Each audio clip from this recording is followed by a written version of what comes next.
Um, Hello, everybody. Pleasure to have you all here. My name is Jia Yang, and I'm here to share with you international project that we completed between Paris and California titled Useful Fictions. I'm the principal investigator for the project. I'm joined today by my co-PIs, Jean-Marc Chomas and Tim Hyde via video, and significant major collaborator, Samuel Bianchini, with whom I've had the pleasure of collaborating with over the past 2 years. Other collaborators presenting today, including lab leads and Manuel Freire and Antoine Desjardins, and via video, which you will see, Victoria Vesna from UCLA, Filippo Fabri, Luan Cast. Last but not least, Julie Sarra, who authored all the interview videos you will see snippets of during the presentation. She put so much heart into this project. She's on holiday with family, but with us in spirit.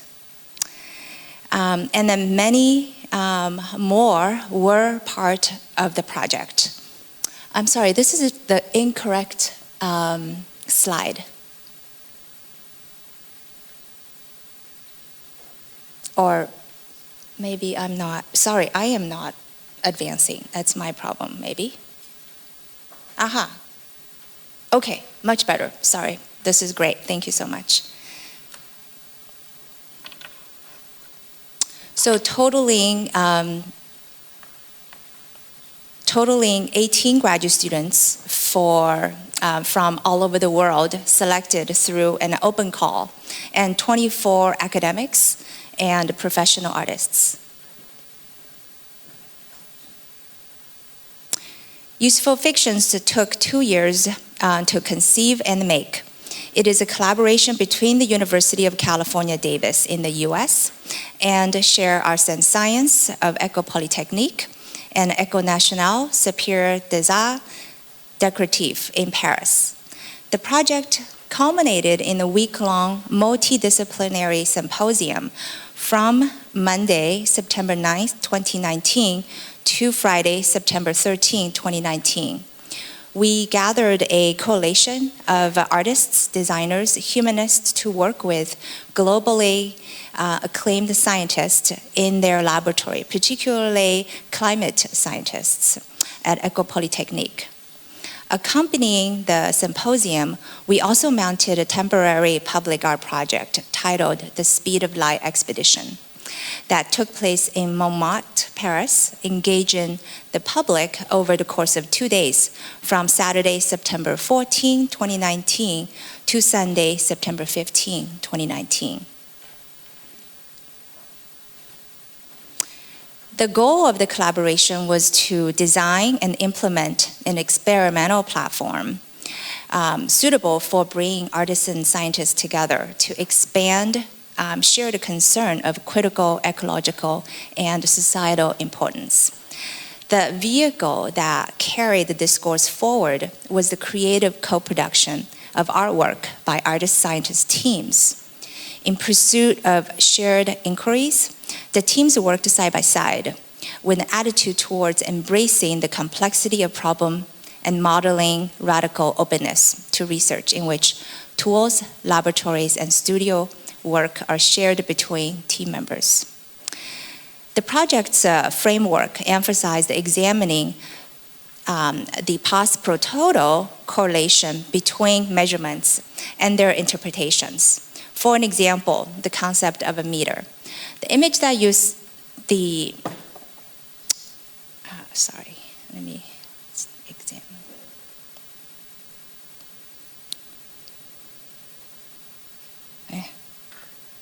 Pardon.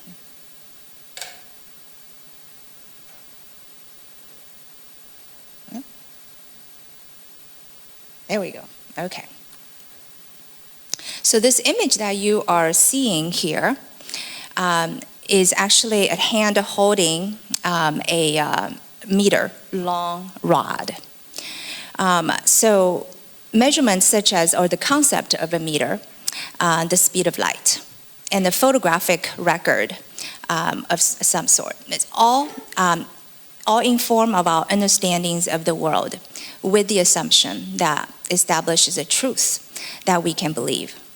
However, measurements are often based on traces or indices or what is being investigated rather than the thing itself.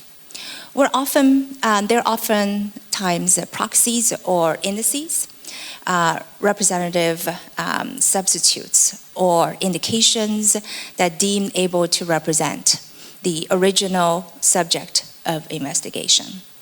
As such, measurements are fragile and prone to manipulation and misinterpretation. Thus, the context for the measurement is critical. But context is only sometimes known, disclosed, or disclosed adequately. Adding to this complexity is the tools used to make measurements are almost as malleable as measurements themselves. From working with scientists, our project examines the idea of measurements and tools used in science as it relates to climate changes in the Anthropocene, where the pros pro toto correlation between measurements and their interpretations has been increasingly exploited and politicized in the pursuit of varying human agendas. With an emphasis on examining the context and expanding the concept of ecological thinking through creative means, this project invites the rethinking of a human-centered narrative that defines contemporary cultural consciousness. In this project, we ask what controls the manufacturing of our systems of belief, what stories we tell ourselves, can we imagine differently?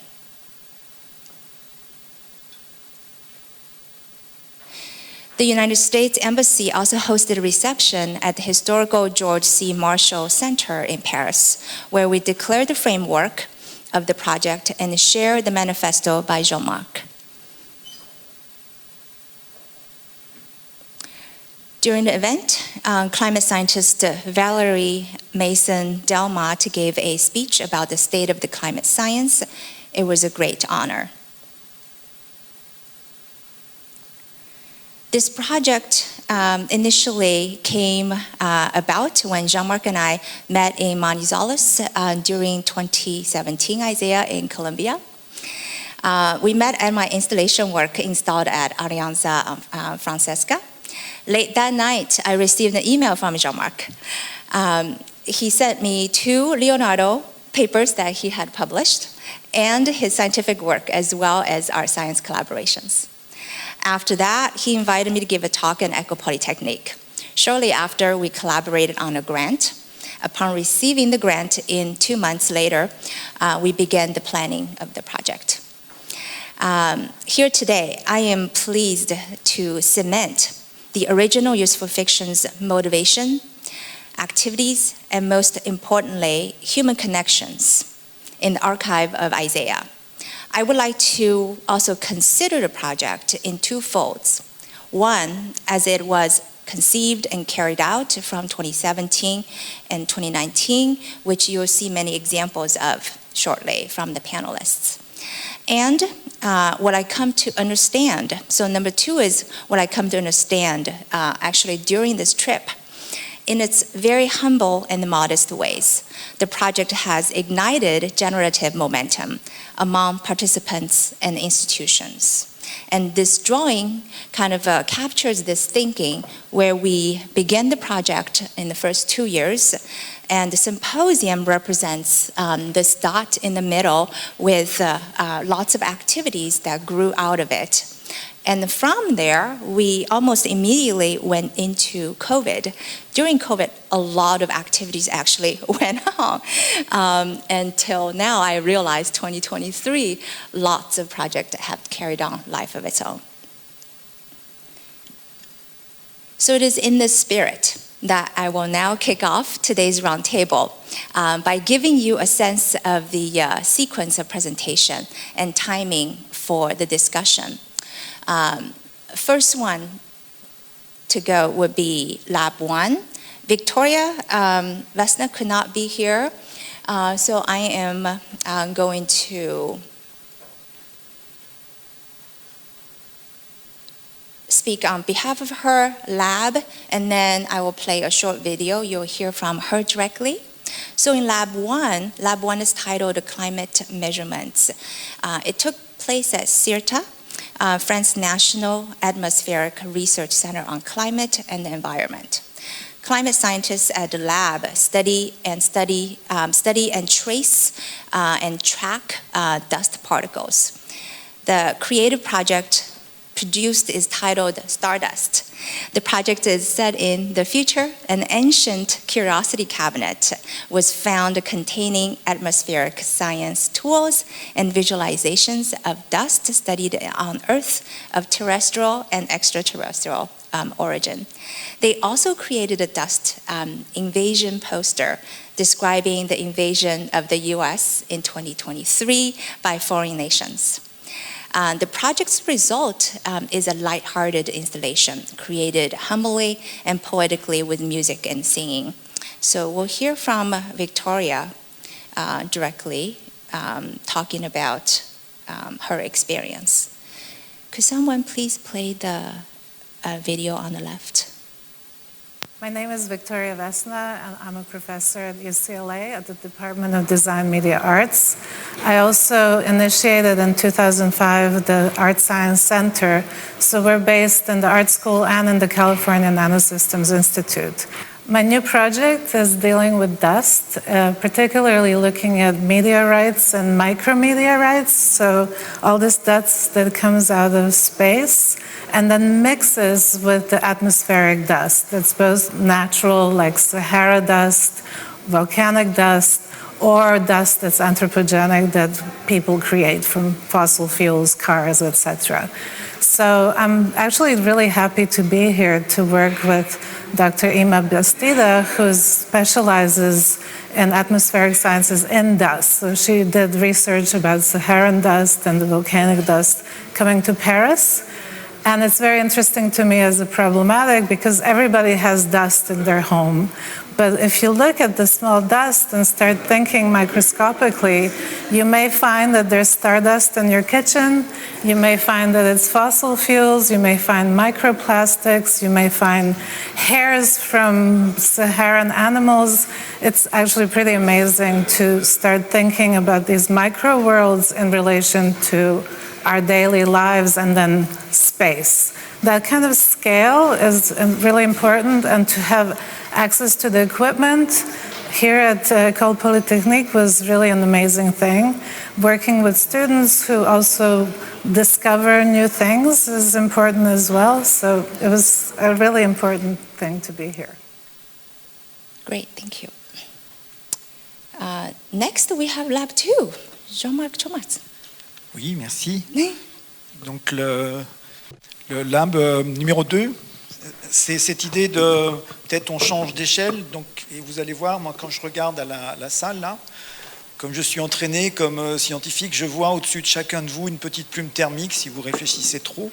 Je vois aussi peut-être la plume thermique, donc l'air qui est en train de monter parce que vous avez en votre ordinateur et qu'il est en train d'émettre lui-même de la chaleur. Et donc c'était de repenser au problème du climat en changeant l'échelle.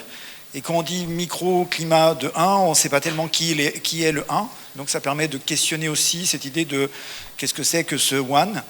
Et en même temps, peut-être qu'on est le microclimat d'une entité beaucoup plus grande, beaucoup plus cosmologique. Donc la déclaration, c'est Microclimate 1. Le suivant, c'est une des images qu'on a créées dans le workshop. Donc il y a une façon, et je vais vous décrire après la façon, mais voilà, c'était la proposition à la fin du workshop, c'était de créer une cabine photographique où au lieu de faire vos photos d'identité, vous pouvez faire la photo du climat que vous créez autour de vous. Et là, vous voyez qu'un téléphone portable peut-être crée des mouvements dans l'air beaucoup plus importants que vous pensez. Donc ça, c'est intéressant parce qu'il y a quelque chose de beaucoup plus profond dans la technique elle-même de cette de ce système. Donc elle a été inventée par Stuart Desol, qui est professeur à Cambridge, Angleterre. Il est l'inventeur de cette technique de synthétique Schlieren, donc shadographie synthétique en français. Alors comment est-ce que ça fonctionne? Vous connaissez ça avec le mirage, c'est-à-dire le mirage, quand vous regardez un mirage l'été, vous savez qu'en fonction de l'indice optique, ça va dévier les rayons lumineux. C'est un peu la même chose si vous regardez au fond de la piscine ou si vous regardez dans certains films où on va utiliser le même effet. Et donc, il est normal de se dire s'il y a une source lumineuse, s'il y a des variations d'indices, et je vous donne la clé de cette visualisation physique.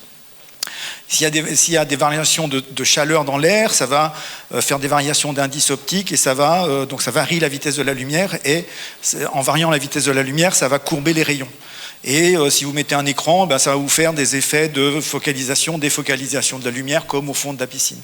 Mais il y a un grand principe d'inversion du temps, et vous pouvez échanger la caméra et où est-ce qu'est la lumière. Vous pouvez remplacer la lumière par une caméra. Vous pouvez remplacer l'écran sur lequel normalement se forme l'image que vous avez de l'ombroscopie, donc les ombres qui se forment comme ça. Et quand vous allez regarder à travers le milieu, donc c'est toujours des rayons lumineux qui sont maintenant parcourus dans l'autre sens, et vous allez voir l'image qui est derrière se déformer. Donc vous connaissez tous ça justement quand vous regardez des westerns et que le cow-boy arrive de loin il faut que j'aille en arrière, juste là. Donc le cow-boy arrive de loin et son image va être légèrement déformée par les turbulences de l'atmosphère. Donc ça, c'est important parce que justement c'est une idée de la mesure. Comment est-ce qu'on a une impression, comment on a un signal qui nous décrive des choses là, qui sont les petits mouvements de l'air dans le système. Donc avec ça, on a fait dans cette image-là, ça c'est le photomaton, on dit en français. Le photomaton, où vous pouvez venir photographier votre climat, et puis faire comme dans un photomaton, vous amuser à faire tous les mouvements que vous voulez, en sachant que vous allez avoir d'autres partenaires qui sont votre téléphone, votre briquet, tout ça, et que ça va pouvoir faire des variations de l'image dans l'air.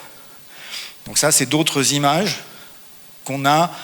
Et pour faire ça, il y a une petite subtilité, c'est-à-dire qu'il faut non pas prendre une image directement, mais il faut soustraire deux images pour pouvoir voir quels sont les très très petits mouvements, d'où la possibilité d'avoir autant de doigts que vous voulez dedans. Donc ça, c'est le design qu'on avait choisi, où à la fois le code se déroule en continu, vous voyez le code, même si ce code ne vous dit rien, c'est un langage, et ce langage, il n'est pas que symbolique. C'est un petit film, mais je ne vais peut-être pas le laisser trop longtemps. Et dans ce qu'on donnait à voir à l'extérieur de la cabine, on voulait que ce soit très privé, ce climat de 1, parce qu'il vous appartient, le climat que vous créez dans la petite cabine. Donc à l'extérieur, on voyait des choses où on superposait volontairement à l'image le déroulé du code, plein d'autres images, pour que cette image devienne parfaitement pas lisible et parfaitement pas une mesure, donc devienne elle-même une fiction, comme ce qu'on voulait avec cette idée de Useful Fictions.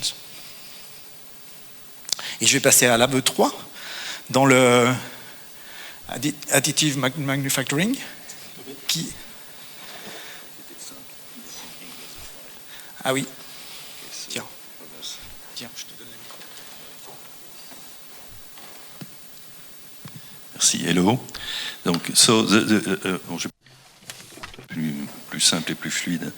Donc, en fait, le Lab 4, on avait pris avec Giancarlo Rizza, qui est donc mon collaborateur au sein de la chaire Art Sciences, on avait pris l'axe de la 4D, l'impression 4D. Alors, je pense, je vais résumer la question, parce que tout le monde n'est peut-être pas au fait de cette question de la 4D, qui peut être relativement énigmatique. En fait, 4D, c'est une question temporelle, mais c'est suite à l'impression 3D, ce n'est pas le temps pour l'impression 3D, c'est simplement le principe qui est énoncé par Skylight Tibbits en 2013, d'imprimer une forme, des formes, des objets, et ces objets sont imprimés de telle manière d'un point de vue du matériau et des influences qu'il peut subir, que ces objets, ces formes vont avoir un comportement, vont se développer, vont prendre des apparences diverses.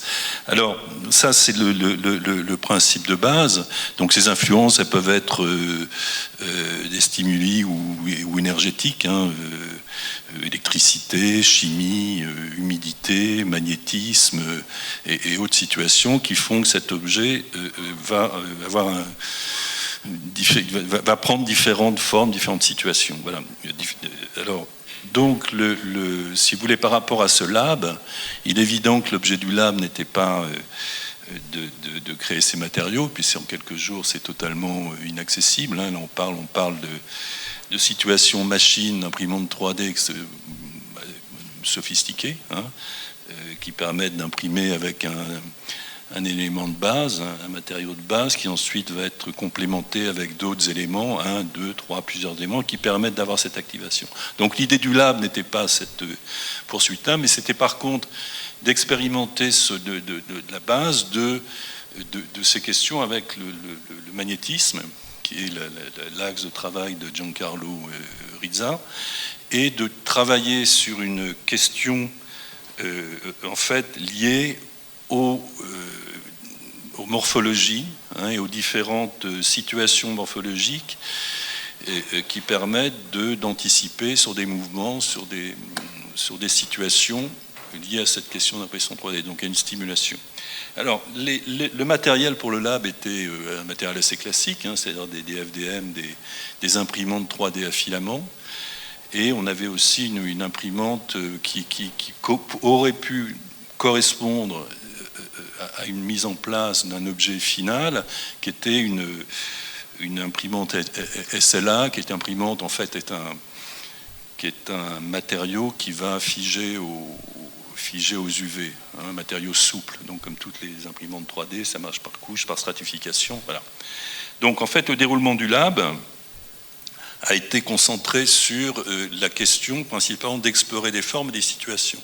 On a donné aux participants du lab des éléments liés, des éléments purement, on pourrait dire, représentationnels et artistiques, hein, la question du pliage de l'origami, la question des références diverses, en particulier de formes naturelles, de manière à pouvoir développer un langage qui était très ouvert, hein, ce n'était pas du tout limitatif, et des situations qui permettent d'envisager des objets dont on pourrait déduire en quelque sorte une situation pour l'impression. Donc ces objets, la direction de ces objets était d'être donc chargés d'éléments magnétiques. Excusez-moi, j'ai pas fait défiler les...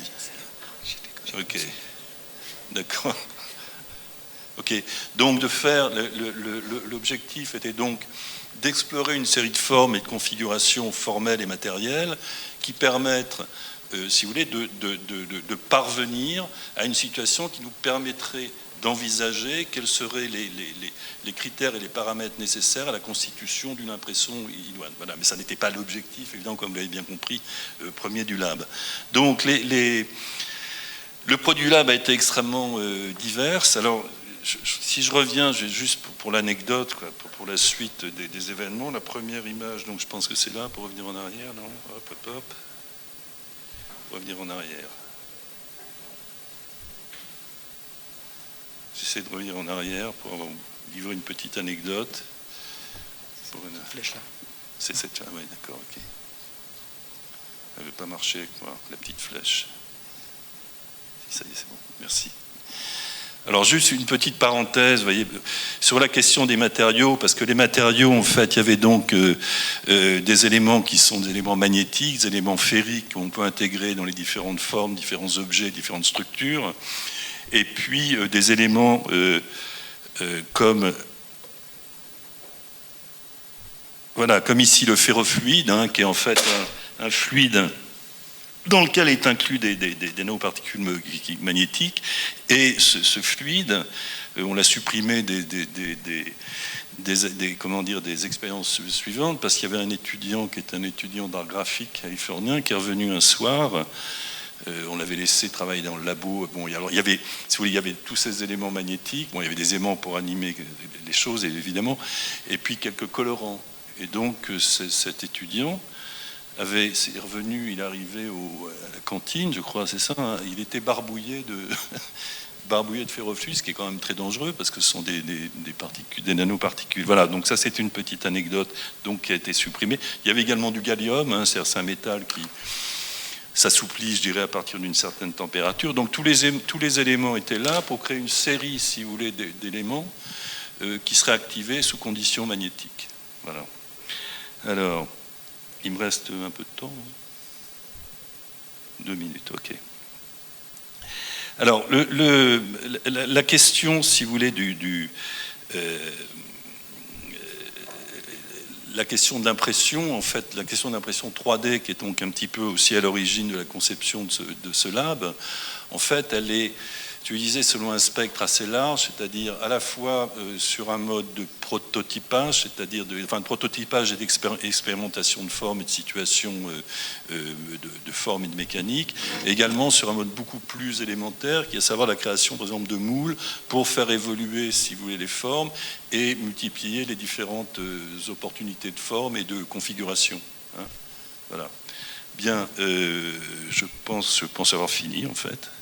Là, vous avez des images. Voilà, vous avez des images des objets. Alors, vous voyez, dans ces objets, il y a différentes combinaisons, de formes, d'objets flottants. Donc, il y avait une tas de configurations. On s'est retrouvé, en fait, dans deux principales configurations. Une configuration assez, je dirais, sans jeu de mots, naturelle, à savoir que des objets flottants ou évoluant dans un fluide étaient beaucoup plus aptes à développer des mouvements, si vous voulez, harmonieux et lisibles sous l'influence d'une forme magnétique que des éléments liés à un pliage, donc avançant dans le plan, je crois qu'il y en a. Donc ça c'est aussi. Donc ça c'est une petite idée d'un objet qui a été testé ensuite, une forme a été modélisée en 3D et passée par cette imprimante dont je vous parlais tout à l'heure. Et évidemment l'imprimante ne chargeait pas elle-même des particules ferriques ou magnétiques, enfin répondant au champ magnétique, donc on les rajoutait après, hein, et cette pièce-là, par exemple, fait suite à le process du lab, qui est quand même assez rapide, c'était 4 jours, de manière à déduire de ce que l'on a pu saisir, constater à partir des différentes expériences, une forme globale qui permette de synthétiser ces expériences pour avoir un objet valide, a priori, comme une première étape d'un objet valide. Bien, je crois que... Voilà. 2. Oui, et peut-être juste mentionner qu'à partir de ce lab, il y a eu une belle publication qui a été faite dans le magazine Intramuros, qui est un magazine plutôt dédié au design, voilà, qu'on aperçoit ici. Donc je vais juste vous dire quelques mots sur le lab suivant, qui s'intitule Data Materia, qu'on a mis en place avec JAI, et qui portait sur le fait que, comme vous le savez aujourd'hui, la question des données, des grands nombres de données, des big data, fait qu'on a beaucoup de mal à appréhender ces grands volumes de données. Et qu'on a vu émerger depuis quand même pas mal de temps, maintenant je dirais une quinzaine d'années, de gros travaux qui ont été menés sur ce qu'on appelle la visualisation de données ou la data visualisation en bon français. Et puis on s'est dit que c'était quand même assez intéressant de pouvoir travailler non pas sur la visualisation de données en termes graphiques, mais en termes plastiques et surtout dans le volume, dans la matérialité. Et donc, comment on pourrait arriver à représenter ces grandes masses de données, ou en tout cas d'abord ces données, sous forme matérielle, avec une double question qui se pose à nous. Tout d'abord, que la matérialité va poser beaucoup de problèmes en termes de réalisation, et surtout, quand ces datas sont dynamiques, comment faire en sorte que les matériaux puissent être aussi dynamiques pour représenter la dynamique des datas. Donc c'est avec ces questions qu'on a mis en place ce lab dans le cadre de Useful Fiction et qui nous a amené, alors étonnamment, vous le voyez ici, là je pars un peu de la fin, de la restitution, on est face à une table, on a l'impression presque d'avoir mis la table et finalement c'est une thématique qui a traversé pas mal des expériences qu'on a menées ensemble puisque un certain nombre de projets finalement ont été pensés en lien à la nourriture et en particulier aux pâtes.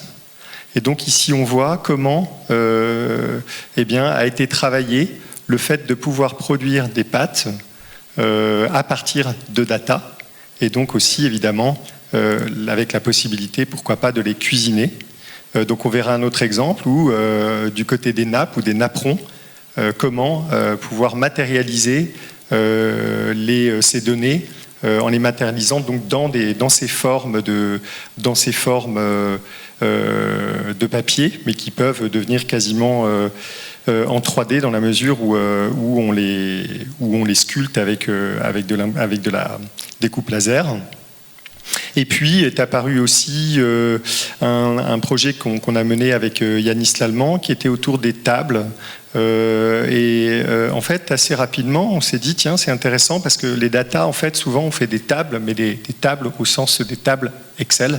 Enfin, Excel, si je peux me permettre de nommer un logiciel propriétaire, en tout cas des tableaux de calcul, des tableaux comme ça où on renseigne beaucoup de données. Et à partir de là, on s'est dit, tiens, mais peut-être que puisqu'on est sur un rapport entre les data et justement leur matérialisation, la notion même de table pourrait permettre de développer un projet. Et donc, on a appelé Table by Table. Et donc, on est parti d'une table qui renseignait un certain nombre de notions qui avaient beaucoup été discutées lors de notre atelier. Et puis, en essayant de voir pour chacun d'entre nous ce que représentait cette notion et quel poids on pouvait lui donner. Et à partir de là, on s'est dit qu'on pourrait imaginer, alors on est dans quelque chose d'un peu prospectif, mais une table qui rendrait compte d'abord de la façon dont des différentes notions qu'on souhaite discuter autour d'elle, mais aussi des différentes occurrences qui seraient utilisées lors d'une discussion autour de cette table, avec l'idée, en quelque sorte, de permettre que la table devienne un acteur de la discussion, à la fois en rendant compte de la discussion, tout en l'influençant. Donc on a commencé à travailler sur un petit modèle paramétrique et puis ensuite qu'on a imprimé en 3D avec évidemment l'idée que pour l'instant on allait la représenter en état par état, mais qu'on aimerait dans un futur plus ou moins proche pouvoir designer une telle table dynamique et réactive à la parole qui se trouve autour d'elle. Alors un autre projet encore j'ai envie de dire qui s'inscrit qui s'inscrit aussi dans la nourriture, dans les pâtes, et c'est Jaï qui a porté ce projet, donc je vais lui laisser en dire quelques mots. Just one sentence. It's about the framework of looking at data as being perhaps an indice of something. So if we were to take human experience and transform that human experience into objects and digitize that object, digitize the human experience, transform it into an object, does it still represent that human experience? And then I wrapped printed the red hearts into Chinese wonton wraps made out of pasta, putting an object out of context. So as we do that, when data is placed out of context, what kind of meaning does it still hold? Alors, comme vous l'aurez compris, les pâtes et les data a été un sujet finalement qui s'est un peu imposé à nous, avec des approches d'ailleurs multiculturelles, puisque tu parlais donc des pâtes chinoises. On avait un peu les pâtes françaises avant, et puis il y avait un Italien aussi avec nous, et je crois que ça a beaucoup influencé le groupe, Filippo Fabri, qu'on aperçoit là, et qui lui en fait a utilisé les pâtes plutôt pour essayer de rendre compte des dynamiques des data en faisant bouger les pâtes sur des haut-parleurs. D'ailleurs, pour ceux qui connaissent ce travail, Bill Viola a expérimenté ce genre de choses avec le sable il y a fort longtemps, et c'est peut-être une façon là aussi de renouer avec ce travail-là. Voilà, donc comment arriver à expérimenter sur des temps qui sont quand même assez courts cette relation matérielle aux data.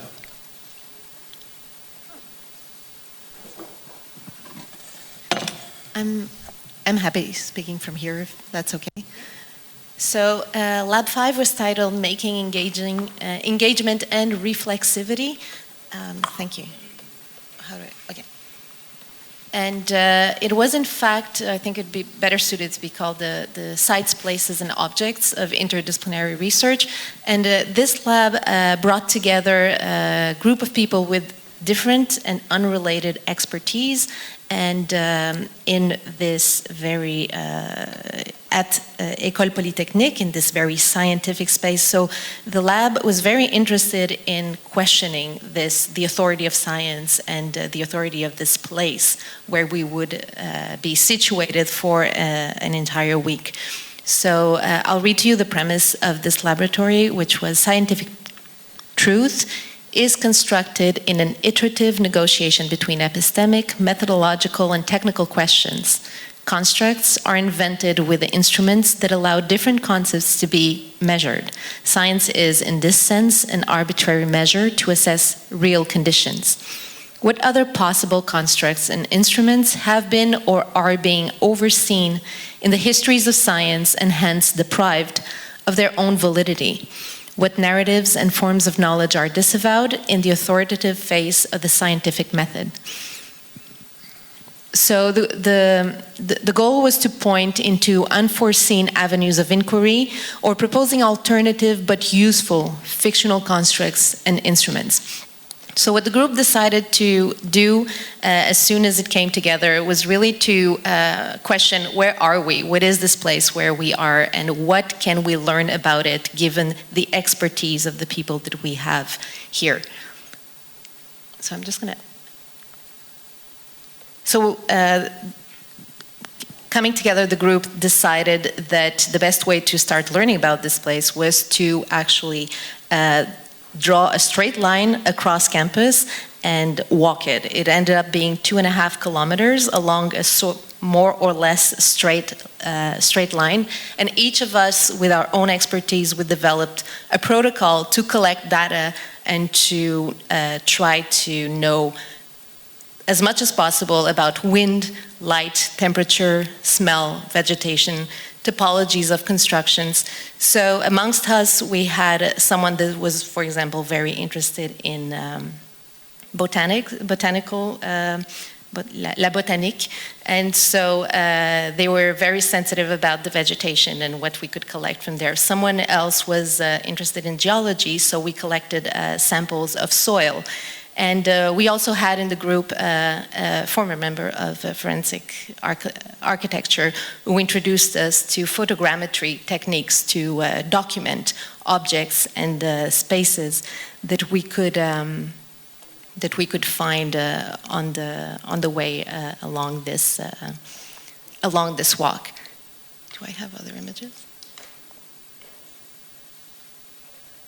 We also had an artist who introduced us to a technique to detect and visualize heavy metals from the soil. So everything that we did in that group came together to be based on that situated knowledge, on the expertise of the members that were in the group, and then come together with perhaps what would end up being speculative knowledge about this site, and we named different sites along the way with different names, and we developed sort of narratives around what we could find, and so that was all presented at the end in the final rendition in a form of a Stonehenge presentation of soil samples and the analysis that we were able to draw from it. Images.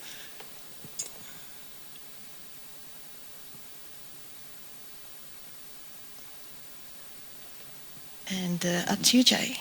Okay. Thank you, Manuel. Next, I'm going to the clicker. That's okay. Have my colleague Tim Hyde introduce the Speed of Light expedition. He will refer to this instrument in his video, and maybe later Jean-Marc can also comment on that in a little bit. Just a minute. A moment. Yes, no, Yeah. very short. So this is the very instrument that did the first measurement of the speed of light, physical measurement. And what is nice with this instrument is that there is En français peut-être. Il y a une roue crantée. Il y a une roue crantée qu'on va tourner. Donc soit avec une manivelle pour la mesure, c'est fait avec le moteur et un poids qui va descendre. Il y a un petit compteur qui compte. Donc c'est vraiment une machine. Si on fait réfère à la table ronde d'avant, c'est vraiment une machine qui physiquement va mesurer la vitesse de la lumière. Et comment c'est fait? C'est dans ces trous crantés, on va pouvoir interrompre un faisceau lumineux qui est juste par une lampe à pétrole qu'on voit sur le petit dessin. Ce faisceau lumineux, il va être lancé de Suresnes, près de Paris, jusqu'à Montmartre, où on a aussi notre expédition après.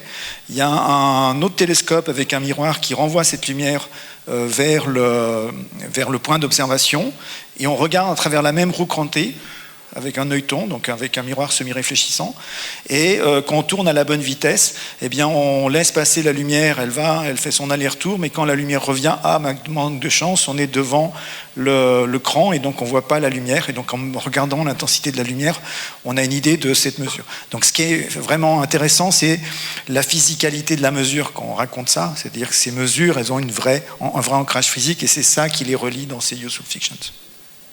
Merci beaucoup. Okay, so I think there is a video right here. Could you please play it?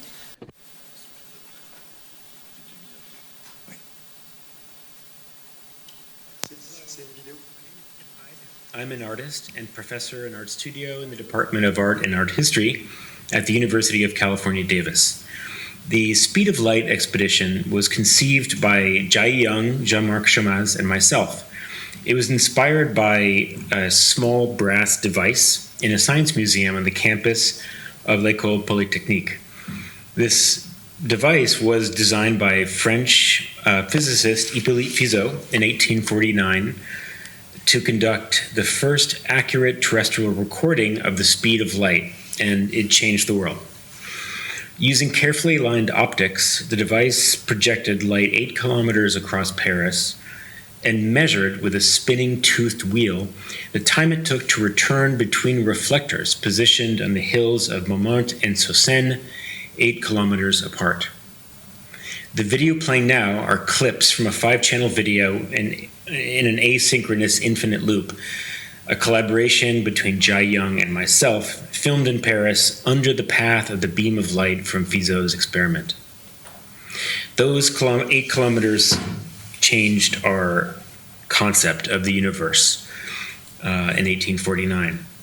With light having a measurable finite speed, it became clear that looking at the stars was looking back in time at the origin of the universe, the size of the cosmos, and perhaps humans' insignificant place within it. Fizeau's brass device was part of a chain reaction of paradigm shifts in art and science that defined the modern era. Harnessing the momentum of this historical wave of collective genius, the SOL expedition traveled those same 8 kilometers between Suresnes and Montmartre that Fizeau used in his experiment. The project brought together artists, cultural and arts institutions, designers, scientists, and the public to produce work individually and collectively. I'll briefly share my work. Hello, my name is Tim Hyde. I'm an artist and professor in art studio in the Department of Art and Art History at the University of California, Davis. The Speed of Light expedition was conceived by... I think it somehow skipped the video. Yeah. Improvise? No visual. I think the continuation of that video was, and then Tim proceeded to show a piece of work where he and his film crew rented a large theatrical light. And then at night, walked the 8 kilometers and with the big light with them, illuminating sites along the way and taking videos and photographs of such. Those are actually quite provocative images. I'm sorry that is somehow they got cut off right there. Et si je peux ajouter, c'est la projection, l'éclairage était juste un carré, un petit rectangle dans l'intérieur de tout le champ, et une autre caméra filmait juste ce trajet de la lumière, mais éclairé très, très partiellement, donc comme si on regardait tout le trajet fait par la lumière, mais avec cet éclairage très, très partiel dans un tout petit rectangle de lumière. Et en même temps que Jai et Tim faisaient cette expédition, cette double expédition, celle avec le film, avec la projection de lumière, et puis celle juste à pied entre les 8 km, donc plus qu'on fait à pied. Moi, je faisais une autre proposition qui était de le faire avec ma voiture, essayer de... Donc, normalement, il faudrait que je le fasse aussi à vélo et puis dans les transports en commun, et en mettant simplement une caméra qui filme le côté de ma voiture, et en produisant ainsi, avec la même technique qu'une des installations qui est ici, donc avec la technique qui s'appelle slit scan, en anglais, slit scan. Donc là, on filme à travers une fente et on retient simplement toute la séquence temporelle à travers une fente, c'est-à-dire c'est une coupe spatio-temporelle avec une direction qui est le temps, donc une image dont une direction est le temps, l'autre direction est la verticale, à travers tout ce trajet. Et là, je suis en train de passer le rond-point qui passe au-dessus du périphérique. Et donc c'est des images où à la fois le temps et l'espace sont mélangés, mais il y a une des installations, c'est très très utilisé en art, il y a énormément depuis même Étienne Jules Marais, toutes ces techniques-là sont très très utilisées, c'est un moyen, mais c'était un autre voyage pour essayer de comprendre ce qu'avait vécu la lumière en faisant son trajet. Moi, c'était ce que je vivais en faisant un trajet en voiture. Là, il y a un blanc.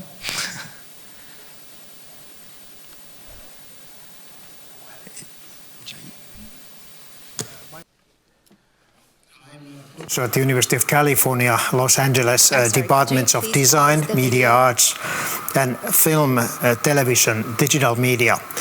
I guess I'm mainly known for as a pioneer of a field called media archaeology.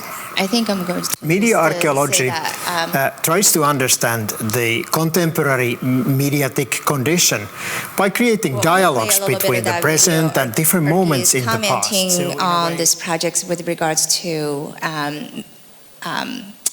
excavating from the media arts perspective. I'm not sure why these slides keeps just advancing by itself. Let me try to go back for a second. Okay, I intended to actually introduce 3 scholars. I hope that you'll be able to take maybe a photo of this slide. Julie actually interviewed nearly all participants of the project and created videos. Of many, these 3 commented very distinctively about what the project is about. Erkki Tomo commented on media history and theory. Whitefeather Hunter commented on the projects with regards to feminism. And then Stuart Dazel was a scientist, and so he shared a scientific perspective. We won't have enough time to go through the videos, but yeah, this is everybody that's in the project, and we're very grateful for our project funds to be able to realize this project. Next, I think we'll just quickly share some of the before and after of the symposium.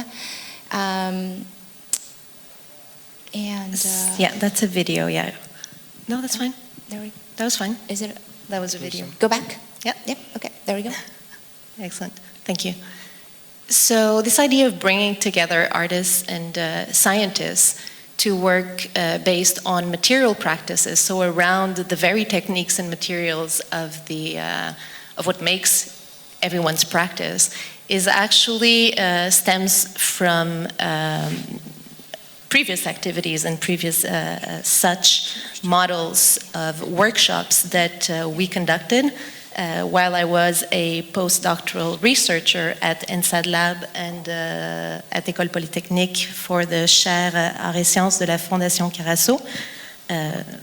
By the way, we didn't have time to introduce ourselves, but I am currently Hexagram Network General Coordinator and Professor Associé à l'UQAM, investigating precisely these models of bringing together artists and researchers and trying to draw systematic ways of assessing the knowledge exchanges that take place when these encounters happen. Like, how do we know that these are fruitful and these are useful or that all the stakeholders in these kinds of workshops leave these experiences with actually valuable knowledge for their own practice. So at Hexagram in 2022, we associated with Hexagram Montreal, we associated with Electra, a local partner organization, to reconduct this model of workshops on-site in a public space. And this was actually the second time that we did this kind of meeting, and I'll let Samuel speak of the first time. So, and maybe you could play the video? I think because of time manual, if you don't mind, Well, we skip to quickly giving a couple of participants who sent in videos but did not have a chance to speak. Filippo and Ruhong's video. It's a couple minutes. I want to just be able to play that. Sorry, Samuel, we might just come back in a minute. Could we play, please?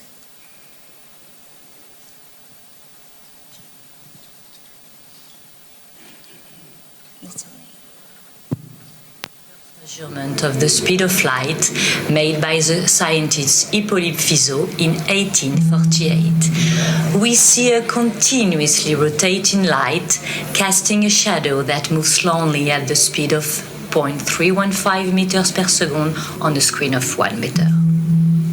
This is 1/1000th of the speed of light measured by Fizeau. The shadow is the light's negative space, and it reveals by a sound pulse supporting the movement. For the first time in artwork, the speed of light is materialized both physically and sensorially. This installation by Filippo Fabri and Laurent Karst, participants of Useful Fictions, dedicated to Fizeau, has since won the Press Critics Prize at the Salon des Réalités Nouvelles in 2022, signed by Perceplab Art Collective. Thank you. I see the lights coming on. Is that a signal? Yes, so maybe just to maybe just to conclude, maybe there is just one information we want to convey, and then we open the room for discussion. Is that there have been several Useful Fiction events. So this was about the first one, and there is one that will be this year in June. So in Polytechnique in June. So at the end of June, from 26 to 30 of June. And it will be there will be the presentation of all the results and an event built with Théâtre de la Ville from the 1st of July and the 2nd of July on the campus on the Champs-Élysées. Donc il y aura un événement public avec la participation du public, avec des formes théâtrales, avec des formes d'exposition, avec des formes participatives et des ateliers autour de Useful Fiction. Mais cette année, donc le 1er et 2 juillet, au Théâtre de la Ville, Champs-Élysées. On vous remercie. Peut-être que c'est le moment d'ouvrir pour la discussion. Merci beaucoup. Effectivement, s'il y a des questions. Oui, tout de suite, un bras levé. Monsieur, voici le micro qui arrive et vous pouvez poser une question, français, anglais, c'est vous qui voyez. Hi, thank you for your presentation. I just had I know we started to have a conversation there about the findings from this experience of collaboration. I wonder if it's possible for you to tell us maybe what some of the useful fictions are that might be useful in these collaborations, and what modes have been more effective than others? Has there been any clear modes that have been more useful than others in these kinds of collaborations? Well, I can answer. One of the findings that emerges that is for me very, very clear in what comes to these kinds of encounters between artists and scientists is that the premise of material conditions are essential. Shared material conditions are really the way to go, I would say, in terms of creating true knowledge exchange, in terms of also producing together. We've been talking a lot, for example, here at ISEA, in terms of bringing artists and scientists together. But when you're in these kinds of encounters where you're just exchanging intellectually, it's more conducive to confrontation and to the two cultures being compared or being sort of confronted to each other, rather than when you put the actors with the material conditions that they share. For example, if they work in robotics, or if an artist works in robotics or a scientist works in robotics, they will find their affinities in practice. So it's much, much different from gathering in these sort of environments. So the sites and places and objects of making research are essential to actually finding common findings. And I want to say that I began as even though we began together, Jean-Marc, I was very skeptical about the whole idea to begin with. And however, throughout that whole process, and then COVID kind of gave us a long pause, time to reflect. Even last night, when I was looking through so much images and videos and text that we produced, I feel that there is a lot of value in this, in this even a short 1 week collision interaction that brought new beginnings for so many. Oui, peut-être que c'est pas juste une semaine d'interaction, parce que chaque membre des binômes, là, un binôme artiste, plutôt scientifique, commence à travailler des mois avant le workshop, afin de faire une proposition au moment où il y a des participants qui vont arriver. Et au moment où il y a des participants, on l'a bien vu dans chacun des récits, tout change parce que chacun arrive avec sa propre perception, ses propres techniques, ses propres envies, et on va vraiment vers quelque chose qu'on n'a pas prévu du tout à l'avance. Et c'est dans cette idée vraiment de créer un récit commun. Donc c'est pas seulement une narration du monde, c'est vraiment rentrer dans un récit, donc dans un échange, quelque chose de réciproque. Et c'est ça l'intérêt. Par exemple, on voit avec les poussières que les scientifiques les utilisent pour mesurer les vitesses des nuages, la présence des nuages. Mais après, s'interroger celle que j'ai sur ce vieux instrument de musique qu'on avait trouvé dans les sous-sols de Polytechnique. Quelle est cette poussière? Laquelle partie vient du cosmos? Laquelle partie sont des micrométéorites? Laquelle partie viendrait de l'industrie? Laquelle partie vient peut-être des fossil fuels, du brûlé du pétrole? Eh bien, tout d'un coup, on est dans un autre rapport au monde. Donc, dans ce récit, dans cette construction, dans ce voyage réciproque, on développe d'autres rapports au monde. Peut-être juste pour rebondir aussi sur ce qui a été dit en particulier par Manuel, quand on avait conçu un workshop préliminaire pour lequel on a vu quelques images au Centre Pompidou qui s'appelait Behavioral Matter, on avait comme le disait Jean-Marc, et on a repris ce modèle-là pour Useful Fiction. À chaque fois, on a 2 personnes qui vont préparer le lab, le module, on appelle ça comme on veut. Et en fait, la double question qu'on leur pose, c'est quelles sont les conditions conceptuelles et pratiques que vous allez proposer. Et donc, en général, ça veut dire qu'il faut à la fois travailler sur quelque chose qui est de l'ordre conceptuel, mais c'est surtout qui va être très incarné dans des instruments, dans des matériaux, et donc comment on pose ces conditions qui vont permettre de coopérer, qui vont permettre la coopération imprévue, comme le disait Jean-Marc, qui va nous mener sur des terrains qu'on n'aurait pas pu anticiper tout seul, évidemment. Mais ce sont ces conditions, en fait, cette experimental settings que l'on va essayer de mettre en place, et avec peut-être un point particulier qu'on avait commencé à travailler, et là ça revient aussi à ce que tu disais, Jean-Marc, en annonçant ce qui allait se passer avec le Théâtre de la Ville, c'est le fait que on a senti le besoin, en avançant dans Useful Fiction, y compris sur Useful Fiction 2 et Useful Fiction 3 qui est en préparation, c'est d'avoir un moment public à la fin. Dans le cadre de ce qu'on avait fait au Centre Pompidou, il n'y avait pas de moment public à la fin puisque le workshop était public. Et ça, c'est aussi une condition qui est assez intéressante mais difficile parce qu'elle vient complexifier l'affaire, qui est déjà compliquée parce que c'est pluridisciplinaire. C'est comment on articule un moment de coopération pluridisciplinaire avec une visibilité publique, avec aussi la possibilité peut-être d'engager des publics au moins pour essayer peut-être de répondre à des questions, mais peut-être même au-delà pour les engager dans nos pratiques. Ça, c'est un challenge, c'était une chose qu'on a essayé un peu de commencer à mettre en place, qu'on a poursuivi justement à Materia l'année dernière en septembre à Montréal. Et on voit bien que qu'on tourne autour de cette question du workshop, mais aussi du workshop comme espace public, et donc d'ouvrir la coopération, pas simplement entre les disciplines, mais avec les publics. Merci beaucoup. On peut vous applaudir. Merci.